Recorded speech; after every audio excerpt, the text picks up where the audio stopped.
我还希望还原一个真实的环境。如果说你的剧的前提风格是一个古装正剧的话，你没有这些东西是不行的，你必须要有生活细节的。最大的挑战还是找到一个属于这个戏的独特的一个美学观。这个段子总体来看是一个段子戏。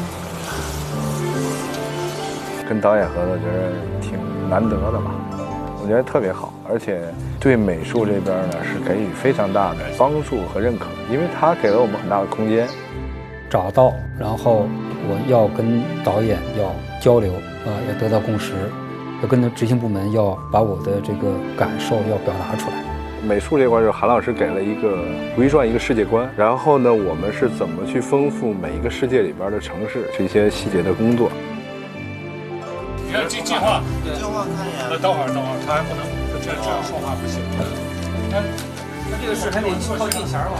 韩老师那个擅长就是大，就是他就是要把它做大、做好、做完美。当然这也是我想要的，也是汪导要的。其实就是度，我觉得把握度是特别难的。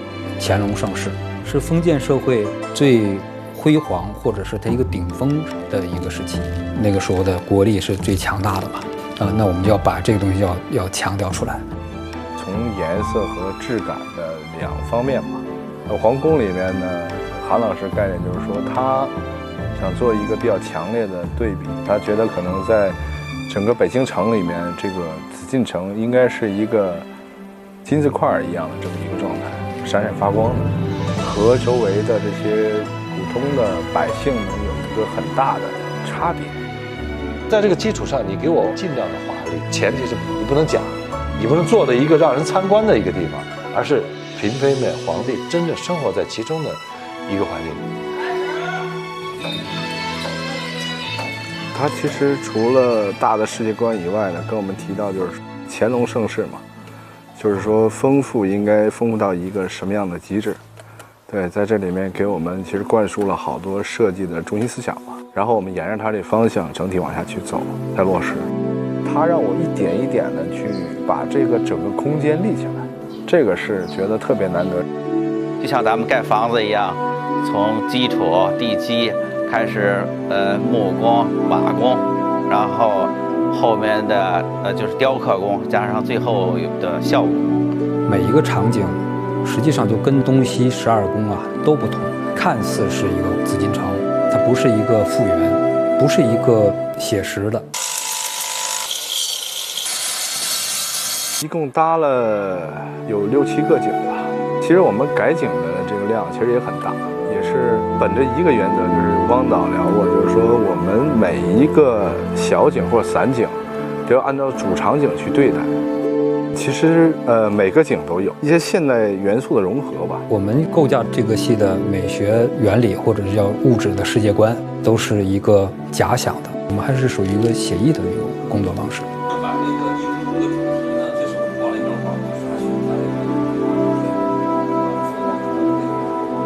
画，大风格确认了以后呢，然后会做一些制作图的这个设计。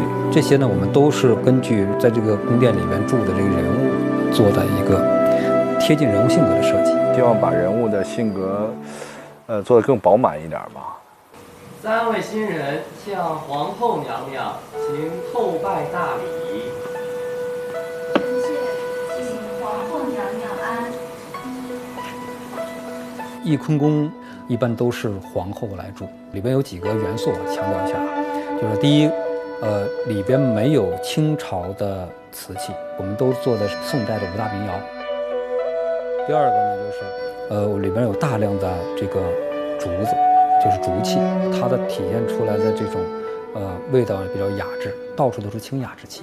第三个是一个就是如意作为皇后之后，她背后的一个非常大的一张画这个画我们是刻意的按照郎世宁的那种笔法，特意的我们要画了一幅，就是2个白色的孔雀，白色不言而喻，是要就是映照着这个如意的内心对这种纯洁爱情的一种追求。第二个呢，就是它是一对儿，也想这个就是映衬着这个如意心里边的一个追求，他是希望是一夫一妻。第三个呢，就是我们把它做成孔雀，孔雀是繁鸟，也就是注定了这个如意不能称为后，就说这个她不是凤，这也意识到她的命运。如意的一生也没有真正的作为皇后下葬也好，或者最后给她的这个谥号都没有称为后。拿去年来说吧，就是他因为对人物整个他沉浸在其中嘛。之前我们聊过一次这个翊坤宫的屏风的事儿，这个创作本身讲，他还是希望我们每一样道具在他心里面是能够打点的，他的直觉可能更敏锐。我们也希望说，通过他的一些反馈，在创作本身上，我们有些新的一些想法。这部戏也是大量的积累，让这个戏观众相信。我们喜欢用气场这个词哈，因为这有很多东西没办法名状它，但是它就是形成了一种场，这种场它真的是可以感染到你。美术我还是挺喜欢的，翊坤宫和那个延禧宫，我都挺喜欢的。北京的延禧宫最复杂，占地3000多平米，然后我们整个搭了2进园的一个宫殿。其实这个有3个月，你整个布置好，从前到后。如意一进宫之后，就是说给他分到的是延禧宫，一个是离皇帝最远，还是呢相对来说是最普通的，但是这个普通绝不是平庸，而是那种含蓄。如意比较早期的那种，他对爱情的那种感觉很纯粹，那种细腻，耐看，做的是这样的一个方向。现在这个延禧宫已经在大概180年前吧就烧掉了。为什么我还是说这是个写意的一个东西啊？就是我们所做的这种方式，全都是抓住了这个意或者是神髓，看起来像。延禧宫的有一个主题叫双生，什么叫双生呢？就是所有的物所有的这些东西呢都要完生，这就是暗合了他们人物关系。就是希望他们是一个生死相依的这种感觉，所以我们在里边做的设计的时候，就是刻意的做成一对一对的，这个就是延禧宫独特的灵魂。这一块它整个的其实这个形状是一个莲花的那种形状，如果光那么打过来的话，这个开口就是一个莲花。其实这个在故宫里边没有这么做的，但是你现在看的并不突兀，这就是一个神髓。我们不是照抄，主题要更突出的是那种姐妹情感，所以呢，我们做的这个莲花也是并蒂莲，就是双生莲。延禧宫是这个就是如意早期的一个宫殿，跟它那些宫殿比呢，这个就是偏老一些，偏旧一些。这边呢就是卧室，讲究呢就是色彩，除了灰色，然后就是青色。你看它这个色彩面料的那种珍贵缂丝，过去的讲叫1寸缂丝1寸金。预备，开始。我们做的任务还是那个嘛，就是服务于拍摄，根据这个人物的特点比如说如意就是需要，他那种雅致，要从这个细节里边看到他的与众不同。其实我们最喜欢可能是朗华的长春宫，非常的写实，非常大气，做的非常精细，特别美，超级美。就从镜头里面去看它那个层次感、景深，真的很好看。这是写意和写实结合在一起了。他用的深蓝色的那个纱，透出去特别好，很持重，但是有质感又特别好，拍出来光一打，它那种氛围就特别舒服。1、2、3，1、2、3。小心，去写帮点，狠狠讲那帮奴才的嘴。朗华呢在意别人如何看待自己，所以他的房间呢都是比较重的颜色。我们拿这个，比如是深绿、深蓝、深咖作为黑色来用，然后里面再加一些金线、金丝金色的一些图案，然后到处都是凤，因为它到处要体现自己皇后的这个独特的这种位置，这也是他内心的一个写照。所以看似那种朴素简约，这都是给人看的。真的是按照那样的色调，包括比较稳重的那个劲儿吧，可能不见得很多人都能接受。皇后就是不一样，就是它的那个颜色虽然暗，但是暗的很高级。那我们做的就是要它的母仪天下的那种姿态，它所有这样的姿态都是演戏。好，3年1次。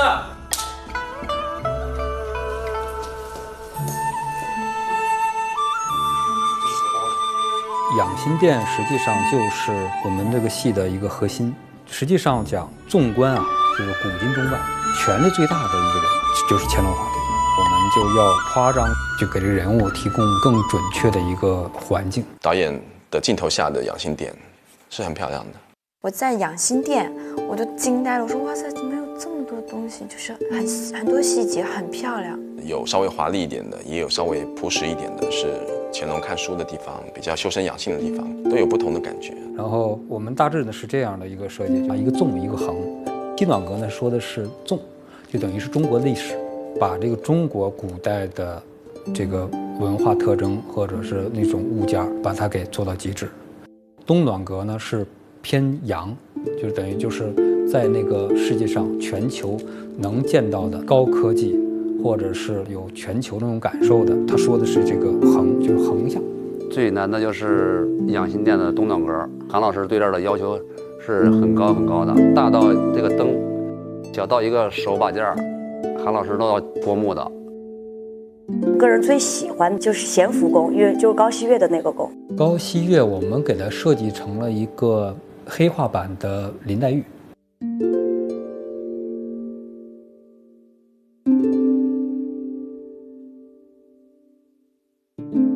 我当时一进去的时候，我觉得我们的美术老师非常厉害，想隐约的体现这个高翕月它对于这个音律的这个精通的这样一个点。这个其实它不会真响的，要现场给它拍摄。棒棒的。因为我爱弹琵琶，他们给我做了一面墙的琵琶，就挂在那上面，其实是个非常好看的背景，然后也体现了它的这个才艺的部分。因为高翕月是一个体寒的人，气血虚弱，他的那个桌子写字的桌子是跟别人不一样，它比平常的高一些，中间镂空有些眼，它可以在里面放炭，就是你坐在那儿的时候脚是热的。他平时坐的一个座位，我们下面是设计的是有一层这个台子，它就可以放那个炭盆烧炭来取暖。它这个里面是可以放一些什么艾叶啊，或者是中草药啊，就是把高翕月的这种特点展现的淋漓尽致。4进1次，准备，开始。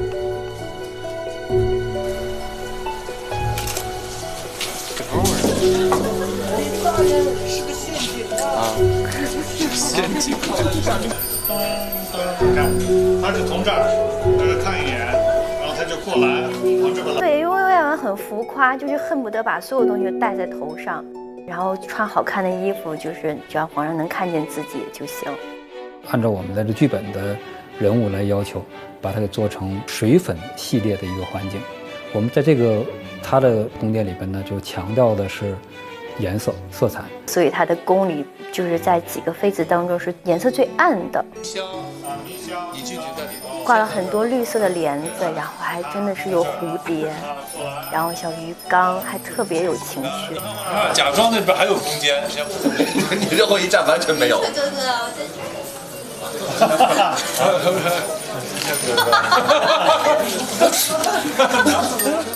准备，开始。微尘不变久留，先行高飞。有些纱看你怎么拍，意境给的特别好，因为它很多层的帘子，然后会有很多朦胧感。哪怕是一个幔帐，哪怕是一排烛光，就能感觉到环境给演员的刺激，就你能相信这个环境，而不是觉得是造出来的一个景嘛，不是的。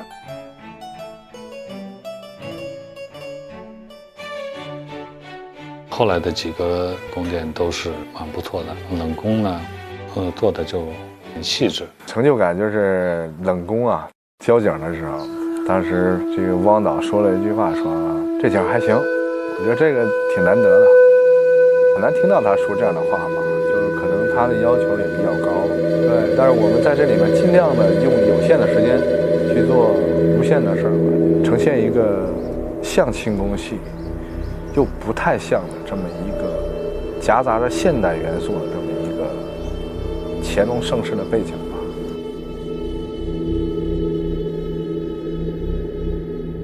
物件写实呢，也还是属于感受性的写实，并不是那个东西就针对的，我们只能说是看起来像，就是它的感受是写实的，就是味道对。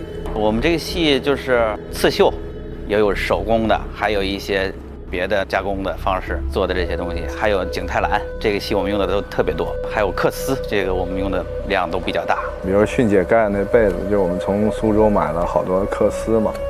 对，因为我们也希望说，在演员脸周围啊，尽量去找一些好的面料，去给它做一些近景特写的拍摄，来丰富一下我们想要表达的这个质感和材质。很多件东西吧，我们都是尽量按照古法去做，更贴近那个当时的工艺。制作道具的量大概在8000到1万件吧。我每次一走到那个场景，都觉得哇，好豪华，而且很多细节做得好，做得细，而且呢还有很多真材实料、有质感的道具。韩忠老师工作比较较真儿，我们所做的东西特别的细，因为也怕有瑕疵搁在画面里头。其实像这个都是我们收的古董，没有100年、80年了吧？真的，这是真的。其实最重要的是要有质感，所以我希望他用古董，因为肌理这些东西是很难做出来的。哎呦，你在拍上去的时候，在给特写的时候，你心里特别舒服，那个质感特别好。我们在演的时候都是真的要保护它。我觉得最有挑战就是这个马车，就是皇帝出行去打猎的这个马车，以及皇后那个马车。工期也短，而且制作量也比较大，工艺也复杂，所以这是比较有挑战。真正能在水里边能开的船，在苏州我们做的那个3艘大船，既要保证美术的制作要求，另外还有一个保证人员的安全，因为毕竟是在真的那个苏州太湖里边。因为当时我们制作的时间是非常短的，然后我们是在外边加工预制。然后在安装的时候，处理有一些实际的一些困难，比如说在路上运输啊太大，我们做的。来，往里出！但是后边克服了。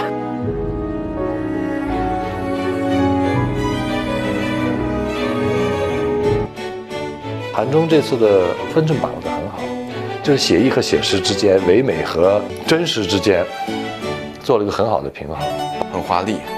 但是这个华丽不俗，这个美术的感觉是走在很前面的。每一个工都让我吃惊不小，它没有一个角度是不能拍的。关键是它那个场景拍出来的，它那个颜色和我们的造型很统一，你会觉得有历史依据，但是同时又有不俗的现代品味。他们希望做不一样的东西，希望每一次创作都是一次创造。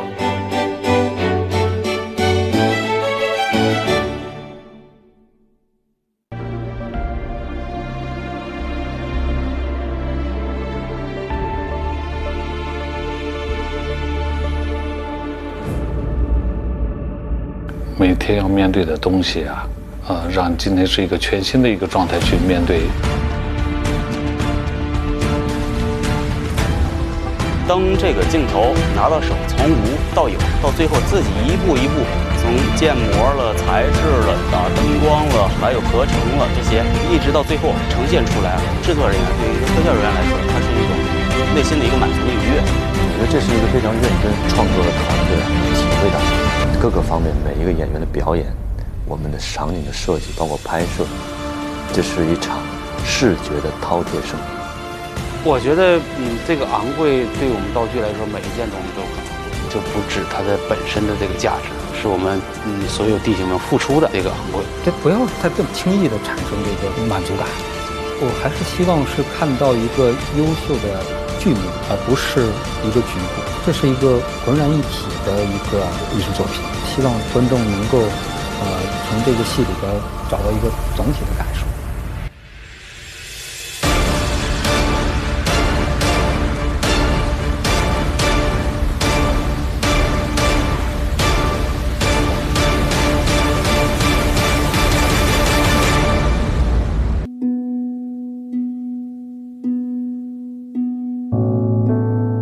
我觉得其实他一直都在坚持，不管对谁。他在宫里那么久，但他并没有变，不忘初心吧，那么一个人。她是一个宫中少有的非常有个性的女人。如懿不会妥协，不会因为任何人妥协。我觉得她不适合在古代生活。她是宫中敢于说我就是要做自我，我把我的直抒胸臆想表达出来的一个女人。臣妾陪伴您多年，自以为和您有心意相通之处，臣妾是真的不能明白的。皇上，您就当臣妾不懂您，臣妾的话也白说了。他深爱着皇上，但是他坚持着自己，她是一个现代女性思维，独立自主、坚强、很倔强，不需要依靠任何人。万一一个夫君只有一个妻子，没有任何妾室呢？朕看你是傻啊！怎么老想着郎世宁的闲话？太后和如意可能的共通点是我们都有过自己的初心，不同的点，我觉得是如意比我更执着，好纯净的一颗心。就是说，跟皇上其实也是一生一次心一动，他真就是这一次。在宫里有那么多人害他或者是什么，但是他通过自己的方式，就是选择和面对。我觉得他是一个好人。他明白深宫的法则，但是他不屑于去用。如意是非常有底线，不会去争什么要什么。你是出身后族，又有皇上的情分在，如果真有继后，也应该是姐姐你啊。我从来要的都是情分，而不是位分。他是很明事理的，他懂得一个人的德性是什么，不冤枉谁，不去制造那些没有的东西出来去害人。他的性格是还是很正直的。主，皇上特意派人送来的礼物在外头，您去瞧瞧。绿梅非常难得，骨骼清奇，其实很像如意的那种性格。她不会去为深宫的这个环境去改变自己的本性。两心之间梅香一缕，绿梅难得，皇上的心意更难得。他喜欢梅花是因为寒风里是吧，彻骨是吧，才能闻到花香那个。因为他喜欢的是南方的梅花，他到了北方他活不了。我记得我后面还有一场戏是跟皇帝之间的一场戏，就是讲到如意，其实他就来错了。也许他本就不该是这宫里的人吧。如意就是说，其实我是不适合在宫里。他的性格是贯穿的，叛逆也好，他什么也好，他是贯穿始终的。他应该是自由的，他喜欢的那种自在安然，他对感情那种坚持执着是不会变的。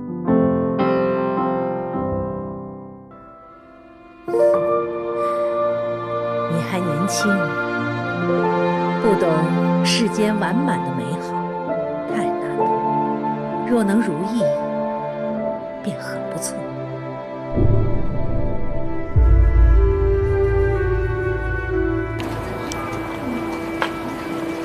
苏丽云其实在很多时候是一个没有攻击性和没有伤害性的这样一个女子，所以她和如意的关系就属于那种比较熟的朋友。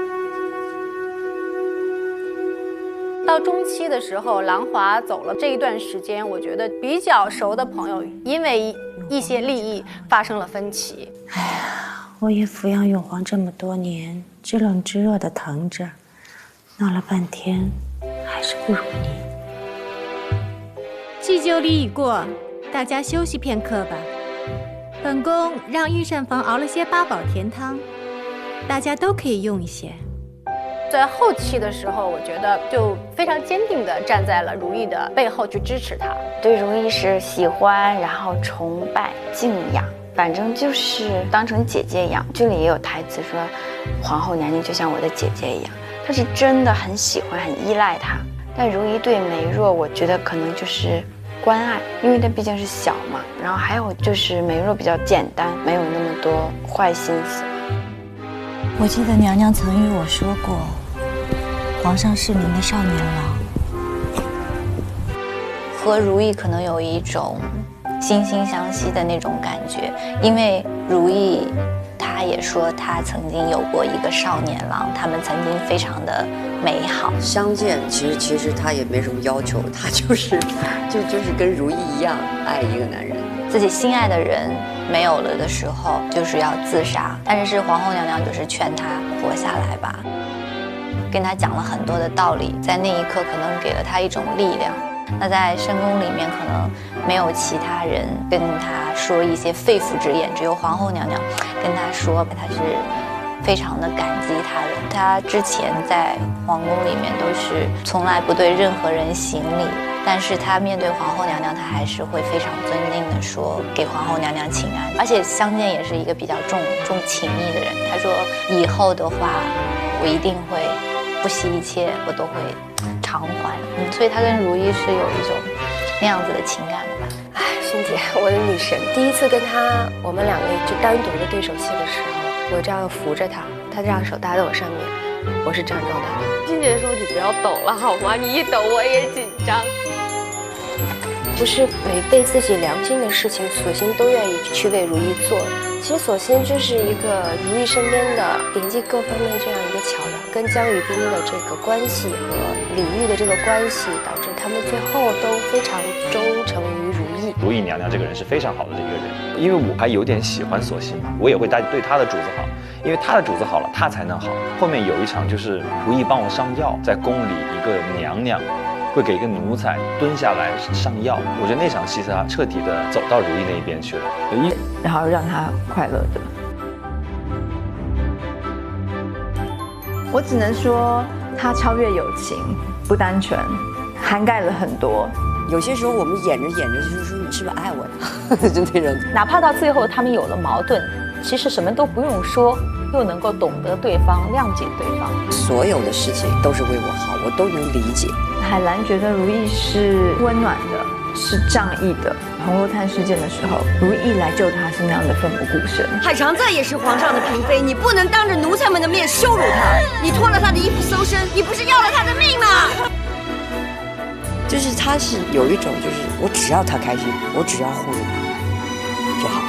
紧接着下一个百花丹的事件的时候，海兰是奋不顾身的去为如意洗清冤屈。有一个台词是：非姐姐当日如何拼死维护我的清白，臣妾也只是拼死维护姐姐的清白而已。接连在一起的事件，很快的就把两个人扣得非常紧密，慢慢的把心里的东西又加深了。海贵人，这今后要送什么东西，您别亲自来了，这太危险了。您把东西交给我，我递给他就行。我得知道你叫什么。我叫凌云彻。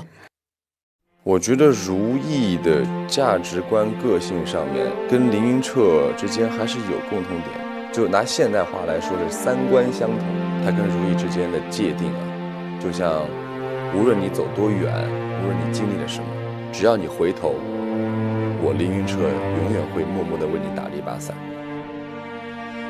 微臣只是希望皇贵妃将来的路可以平安顺遂，而微臣会跟随在您身后，替您照亮身后曾经走过的路，不至于您回头的时候连退路也难以看见。就那种情感是在一个宫里边，你对对方你是可以安心的信任的一个人，对，所以他对如意来说也是非常重要的一个人。大声呀！他们情感的建立和彼此作为对方信仰的建立，其实是在一件事一件事一件事一件事去堆积。快我看看，这蛇有毒，我得把毒解析出来。索性打盆水去。无论是世界上的堆积，还是岁月上的累积，就经过这么长时间，它成了一种情感，经历太多的生死，这才是他一生的宿命，也是他的任务，也是他一生所希望做的一件事情。在这红墙里边，在我寒冷彻骨的时候，给我温暖的是你和凌云彻。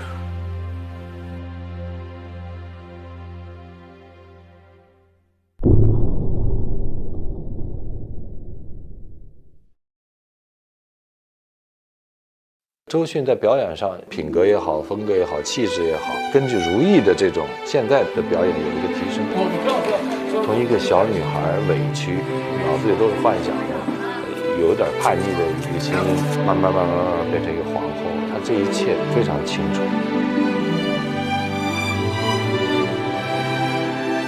她也很辛苦，这一路来就是没有做其他事情，就很专注在这个戏里面。她是真的付出了很多。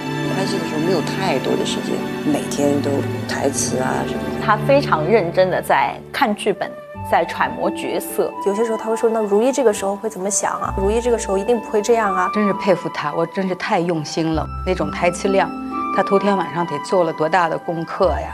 基本上很少看他拿剧本。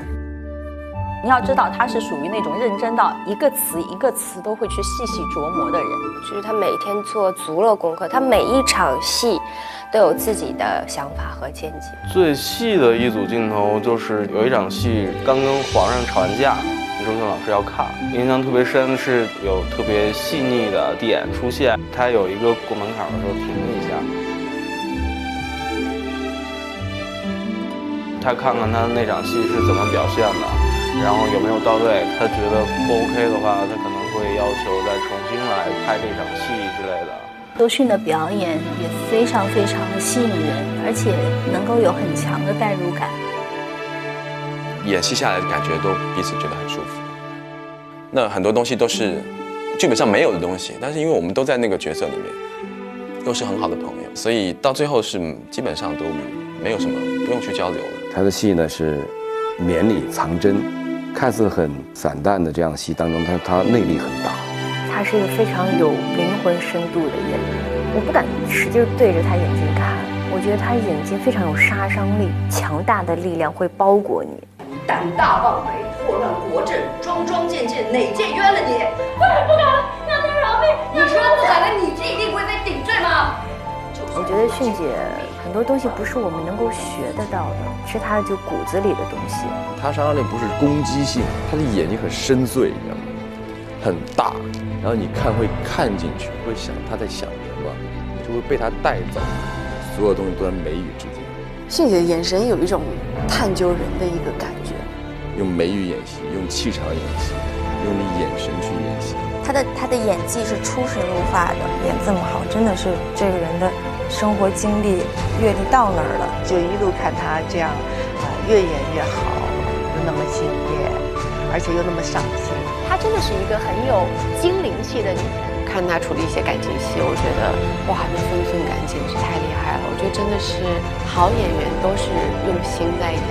比如有一场戏是他被他的丫鬟阿若陷害。奴婢伺候您多年，可是主自从被太后禁足，心怀怨恨，日渐乖戾。其实如懿只是给了他一个眼神，那个眼神的内心潜台词就是，我对你那么好，你居然会害我。就那一个眼神，我看了好心疼。所以我觉得迅姐真的是好厉害。你少说一句啊。是因为我要扇她的耳光，然后我就走到迅姐的面前，用我的手测量了一下她的脸，好小的脸，我就非常的紧张，怎么办啊？我感觉自己做不到。迅姐就用了另外一招，你打不打？我没有用，你不要恐吓我，我要打你，我自己会难受死。你这个毒妇！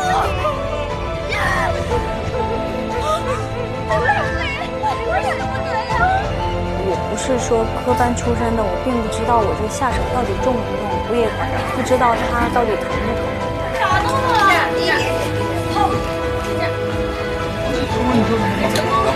必须得真打，可是我的方式，我需要他们真打我，要不然我没办法出来那个东西。迅姐，我觉得拍戏的时候她非常的敬业。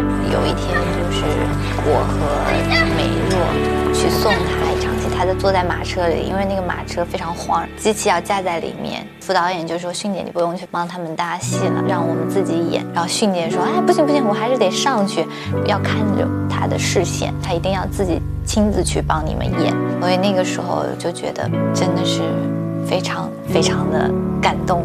他不会去过分的去张扬，他作为这个戏剧的中心点，他是非常明确的，而且他把周围的这些跟他在一起搭戏的人，整个气氛都弄得非常好。他的状态永远是在一个创作，所以我们都说迅姐是传递给大家能量的那种人。然后迅姐就在任何的一个场合，她都会有这种东西传递给我们，呈现出来那种工作状态是比较，就给大家的感觉好像相对来说轻松，但是里面是非常紧的。包括对每一场戏的要求、准确度，表演它非常的准确。我想我们都有这个心是做好作品，在做好作品的同时，我们又有一个很好的一个创作的氛围。他有很真的一面，他是很真性情的一个人。他生活中是一个就挺幽默的人。我觉得他生活下特别可爱，他会跟你开玩笑，感觉整个人就很开心。他在私底下更像一个小孩子。你发现她就是个少女，小女生，她会在那里唱唱跳跳，自己在上面就感觉跟表演一样。哎呀，我应该站到这儿来。好，你好，小英姐，那认识她之后，我觉得我就更爱她了。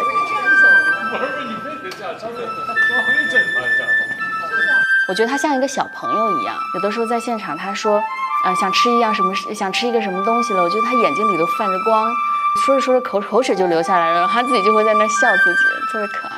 我们有时候拍的时候会在监视器里面讨论剧本嘛，然后他就这样把鞋脱掉，然后就盘腿在打坐，然后就在那边，然后边吃着东西在那边聊，就觉得那时候就觉得特别像一个小孩子。我觉得他非常有灵气，然后生活中又是一个特别感性的人。他在我们第一次见面的时候，然后他没有走到他的座位上，他直接走过来，然后就跟我打个招呼。我当时就觉得特别亲切。只能找一个我心里最顺的，但是我真的是唯很无心的，我真的是平时这样。这个不是我真的。迅姐是我很喜欢、很尊敬的演员，看她的戏我都好喜欢，非常打动人，非常喜欢她，有质感、有沉淀，很娇小但是爆发力非常强的人。特别喜欢跟她演戏的感觉。我觉得太幸运了，我真的有成长的过程。他的智商和情商都非常高，他会看透很多东西。他是个有大智慧的人，但是又很简单的人。周迅在表演上一如既往的好，每场戏都很稳。我们一直在说所谓的一种工匠精神、敬业精神，那我觉得在周迅身上就是，一切都很顺利，我觉得这是非常幸福的事情。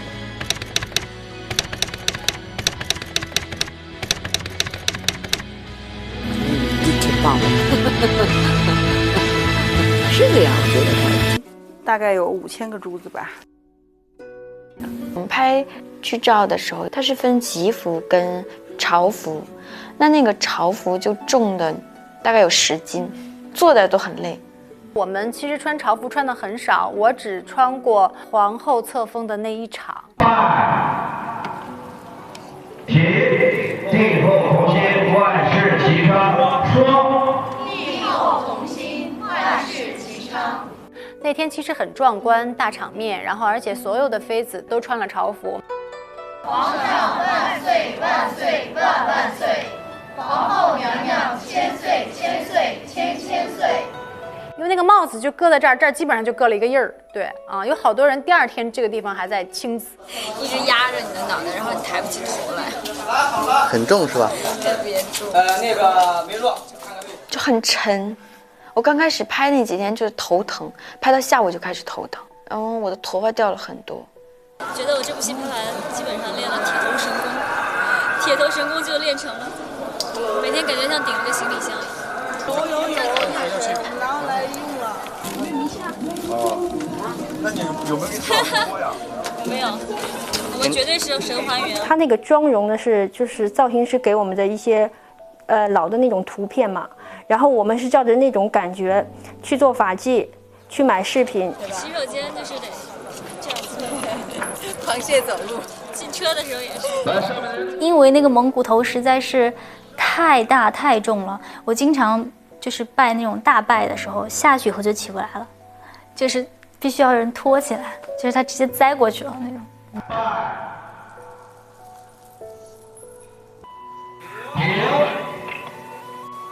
非常好，非常好，来起立。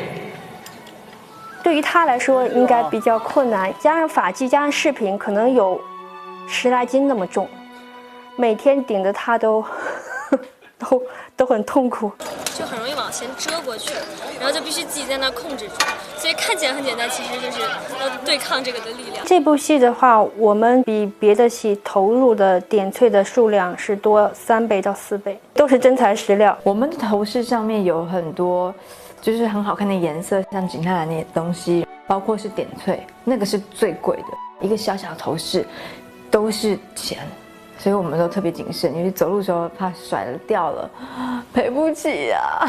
在服装啊、饰品这些方面，其实有很多我们需要去适应的，就是包括我们走路的时候花盆底的鞋。还是要适应，崴脚崴了好几次了，尤其外景的时候是那种石板路。我第一天拍戏，第一天穿上我的花盆底儿，我那天穿上以后，我心情还挺好，我觉得哎呀，特别有那个大家闺秀的感觉嘛，就是整个人都立起来了。结果第一场戏要我在鹅卵石上走，我的妈呀，那个石头还不一样大小，有的这么小，有的这么大，然后那个凹凸不平，已经是宫女扶着我了。我都没办法走得稳，我就一直摔到最后华哥都已经转过来讲说，摔成这样你怎么进宫的？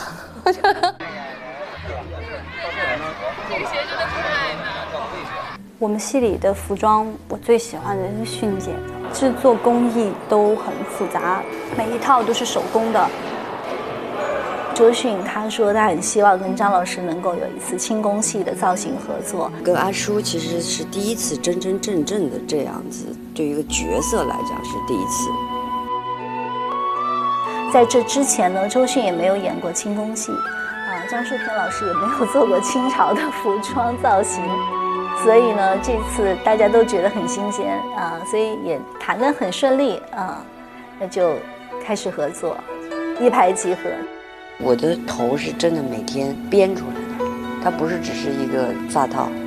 我那个编头发是要用一根带子先把所有头发抠在这个头，我自己这样拿，我大概要拿1个多小时。而且，比如说这次用了很多古董，它耳环就是这么重的，它那个东西就是不能甩那么大头的，留须是会这样子卡在你眼睛里的。眉形我特别喜欢，因为那个其实是非常难弄的，就是说那个人物就出来了，就是用手，对，用手自己点的用阿叔要求的，以前的人呢，肯定不会那种用那个刷子咔咔刷一下，都是用手点出来的。我发现我有一天读台词，我开始挑多余的字，我觉得这个字可能不要，但我在想是从哪儿来的呢？是从阿叔那儿来的。就是精确，就是你的长短，你的这个领子要扣到哪里，一次一次的试。就我一般站在那儿，我基本上要站1个多小时、2个小时。阿叔有这个功能的。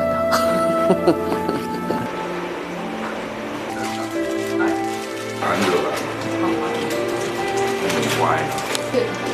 OK 啊。阿叔跟我们说，你看看后面人家景是什么样的颜色，然后你再配这个衣服。红的帽子嘛，西服。对，这个是西服。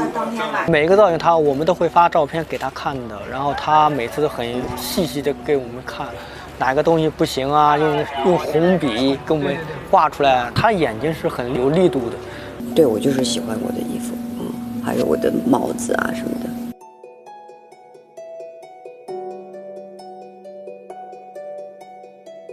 朝服是很难做的，然后是阿叔他每次就是坐在那个绣工那里怎么指点，很辛苦。看他有的时候都睡着了以后，然后他还是坚持坐在那里去指点，给我感觉到有一种对美的崇拜。那这种态度很感动人。够，那这够。我弄了一个这么难看的东西。有能量的造型，它会帮你入角色。而且还会帮你产生戏。这个应该是阿叔的珍藏。我去过服装间，哇，非常震撼。你要知道，整整2大间房间，还有周迅的衣服在车上。如果说我只是做出了文字方面的努力，那么我觉得我们这个团队给出的就是给人一种视觉的震撼。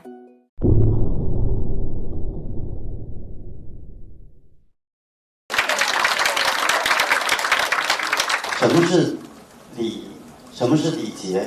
就是委屈自己的身体，表示对对方的尊重。可能张小龙这个名字不一定是那么熟，但是温太医当然大家很熟，很多观众也都蛮希望说我到《如懿传》里面演戏的。我说我在演呀，他只是演的幕后的一个角色，礼仪设计。见到皇上可跪，1叩首，再叩首，3叩首，1仪式让观众更相信你这个戏，更相信你这个时空，更相信你演员塑造角色的一个必不可少的一部分。给太后请来，侧右腿跪的，侧右腿跪地上啊。我们说清朝是满族人建立的，所以带有很浓重的这种满族特有的东西，所以在很多动作上跟中国其他社会朝代是不一样的，主要是在膝盖上。清朝可能说作为这种尊卑体现的，达到了一种极致。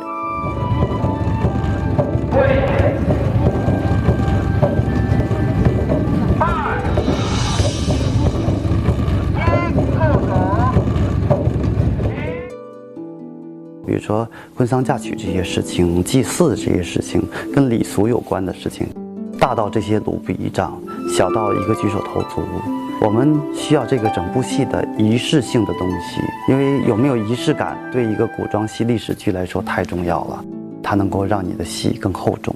手放在身体两侧啊，这样下垂，对。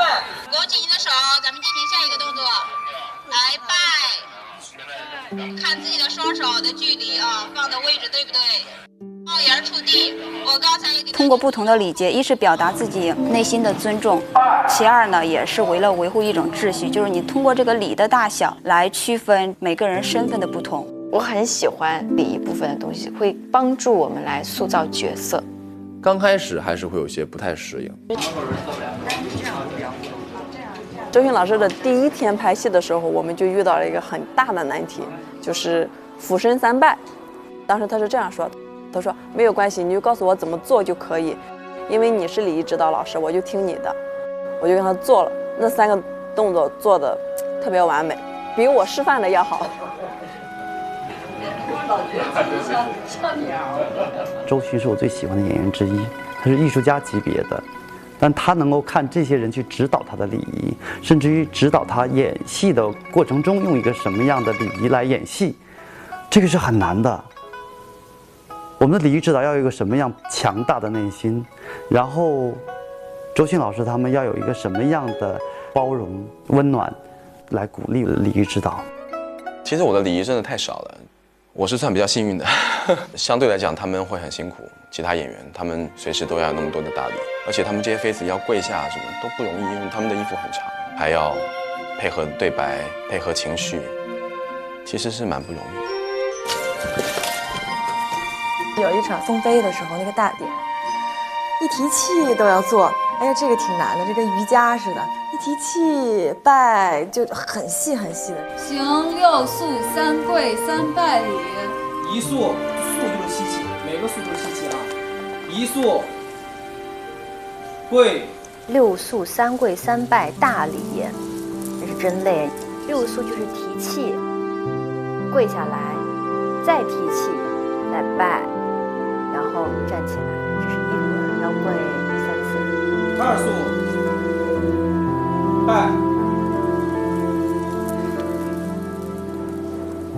行。要一直提气，然后跪，那个头又很重，就是所有的这个顺序很难记，而且过程特别的长。还好没在古代，要累死本宫了。但是我觉得那场拍的真的是特别好，特别好，整个画面特别的整齐，然后他们的动作呢做的也非常的端庄，然后气氛也非常的肃穆，整体反正看起来当时我觉得很惊叹，真的很惊叹。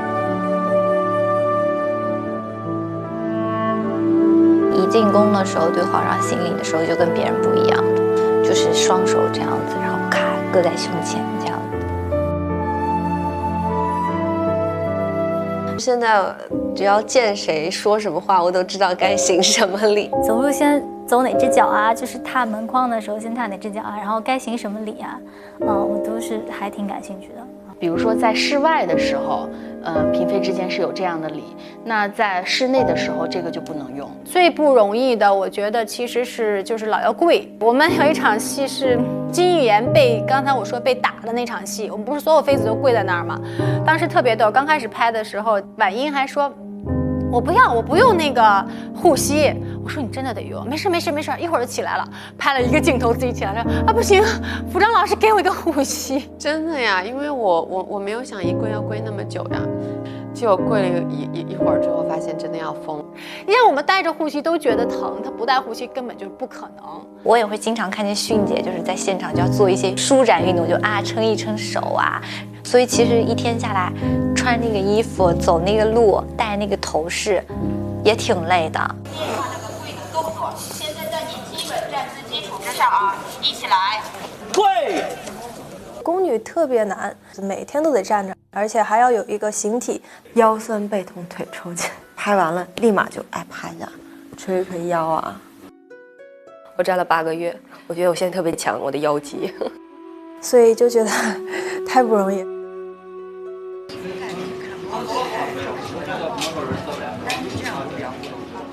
周迅老师的第一天拍戏的时候，我们就遇到了一个很大的难题，就是俯身3拜。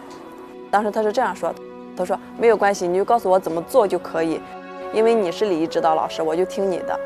我就跟他做了那3个动作，做的特别完美，比我示范的要好。周迅是我最喜欢的演员之一，他是艺术家级别的，但他能够看这些人去指导他的礼仪，甚至于指导他演戏的过程中用一个什么样的礼仪来演戏，这个是很难的。我们的礼仪指导要有一个什么样强大的内心，然后周迅老师他们要有一个什么样的包容温暖来鼓励礼仪指导。其实我的礼仪真的太少了，我是算比较幸运的，相对。作为导演，作为摄影师，如果懂戏的话，他想要什么，必须得灯光合作。导演在拍每场戏的时候，都会站到一个角度，他看光，他就知道那边再上去一点，那边再下来一点。往这片打，看这片，这片，所以看前后都有了吗？好，来，预备，开始。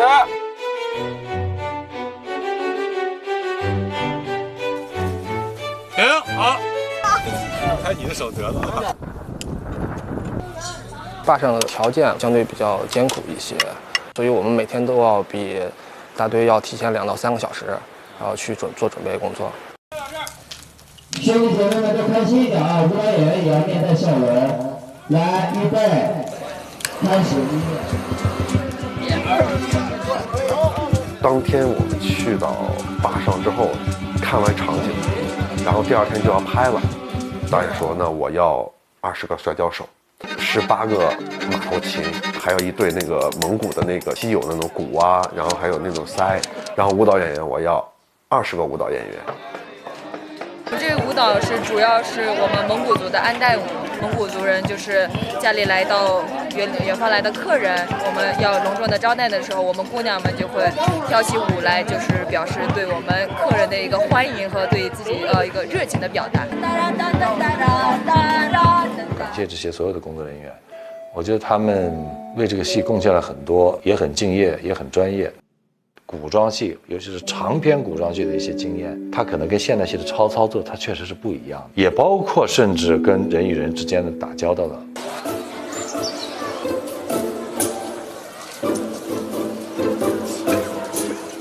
就是我们这个戏呢是古装，拍摄所选的场地都是景区，这种景区现在是游客旺季，就是每天都有很多人。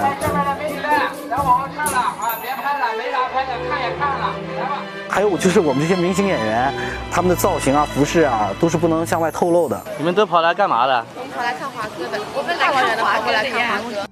所以说呢，我们就是不能让游客能近距离的到我们这来观看，我们就需要把这些游客聚到我们拍摄现场以外。其实我们这种制作的话，都是所有人一起拍出来的，不是一个人拍出来的。我觉得最主要的还是感谢导演和我们的美术。然后他因为这样的大场面是完全靠他们来营造这个氛围，有一些这个江南的秀丽的这一方面体现一下。其实更多的是把整个这个发生在北方的这个清朝戏里面加了一些其他元素，让整个戏更饱满和丰富一下。这是后期效果图。对对对，到时候咱这个是吧，船从远处这样划过来，我们这个机位摆好了，然后呢，船是从那边，就是那边有排那个位置，从那个位置排好位置往这边行驶。再稍微远一点，再稍微远一点，靠远一点，靠远一点。小船是怎么横着摆的？凤船位置再往前，下江南的船队船队因为像我们这个戏里面真船就是有2艘，一艘是皇帝船，然后一艘是皇后船。那像其他一些妃子船了，包括太后船了，包括一些兵船了，这些随行的一些大船队，这个是我们特效来呈现。包括他南巡是吧？船队啊，包括在苏州的那个码头，他下船呀、上船呐、街道行进呀，就是想更宏大。不同于一般的那种，原来就说乾隆经常南巡，都是微服私访啊，不是那样子的感觉。皇上万岁万岁万万岁！皇后千岁千岁千岁！我们说写意也好，我们说这个有一些浪漫的，或者我们说在表现形式上有一些抒情性或什么这些东西，或者不那么的落地，或者不那么，甚至我们到最后还有点魔幻的东西，包括要从影像上的感觉呀，从场景上啊，我就想，既然接着这个戏，就要有突破，虚构的历史和真实的幻象相结合，接受挑战，就是把它弄得更好，最好。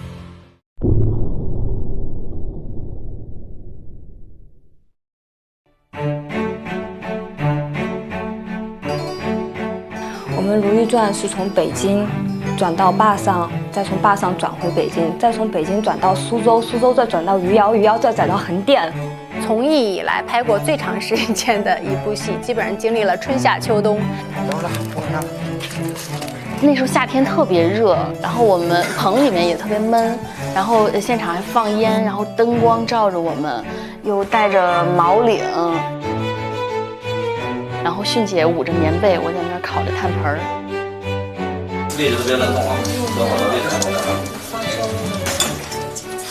我的脸都已经涨得通红通红了，但是我们还要演出来瑟瑟发抖的样子。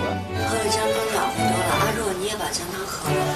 但是那场戏经常拍着拍着，我跟迅姐都特别爱出汗，然后我们就流汗，然后导演就拍一会儿就喊停，擦汗继续拍。只要拍雨戏跟水有关的戏，天气就特别冷，降温10度都有的。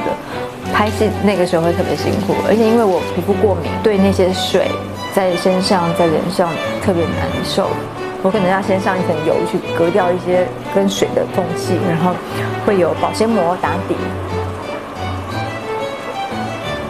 不怕雨不怕风，军大衣搭配毛巾，塑料袋已经拿走了，刚才还有塑料袋。现在感觉还冷不冷？不冷，我们凭着一个热血的心在拍戏，我们一直都不冷。但是没办法，冷就还是会冷。这个比较对，工作是2个人这样过来过去，反正有一个跟着紧的。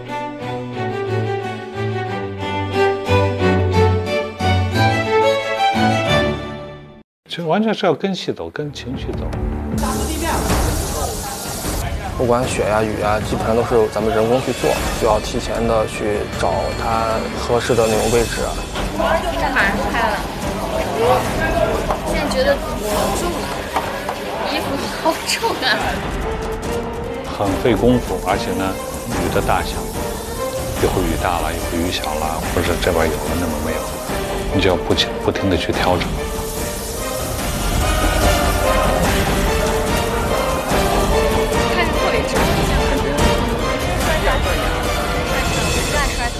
就说演员其实有时候你给他一个好的氛围，其实他是非常愿意演好。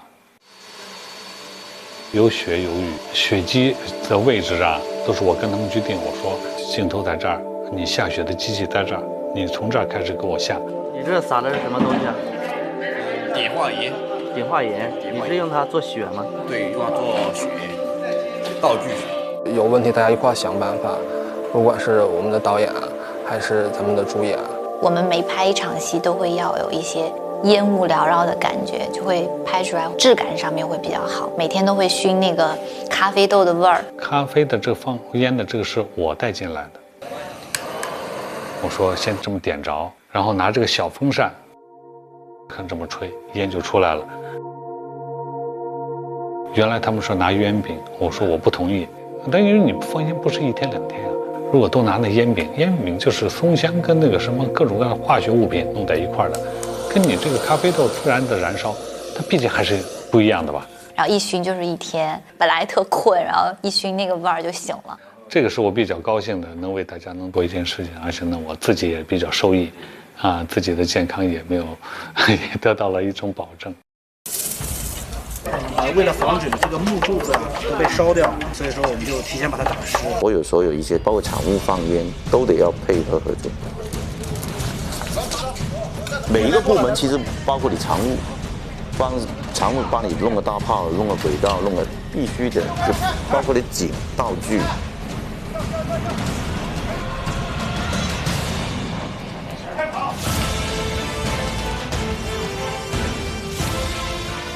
快点，接水！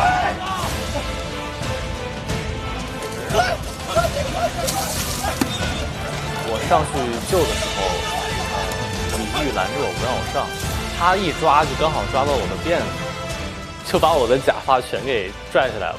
然后我跑过去发现自己头发没有。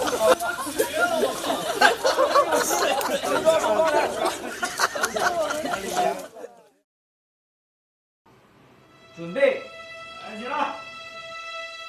因为那一天拍自焚那场戏的时候，其实是大概我已经连哭了第6天，那一个礼拜对我来说是特别难熬的。我在想，一个人到了那样一个状态，跟已经做了这样的决定之后，你还会哭得那么激烈吗？我其实自己觉得他可能都有点哭不出来了。我就把自己陷在了一个很空的一个状态。哇，那场放火的戏是真的，我觉得我们那个火放的好美啊。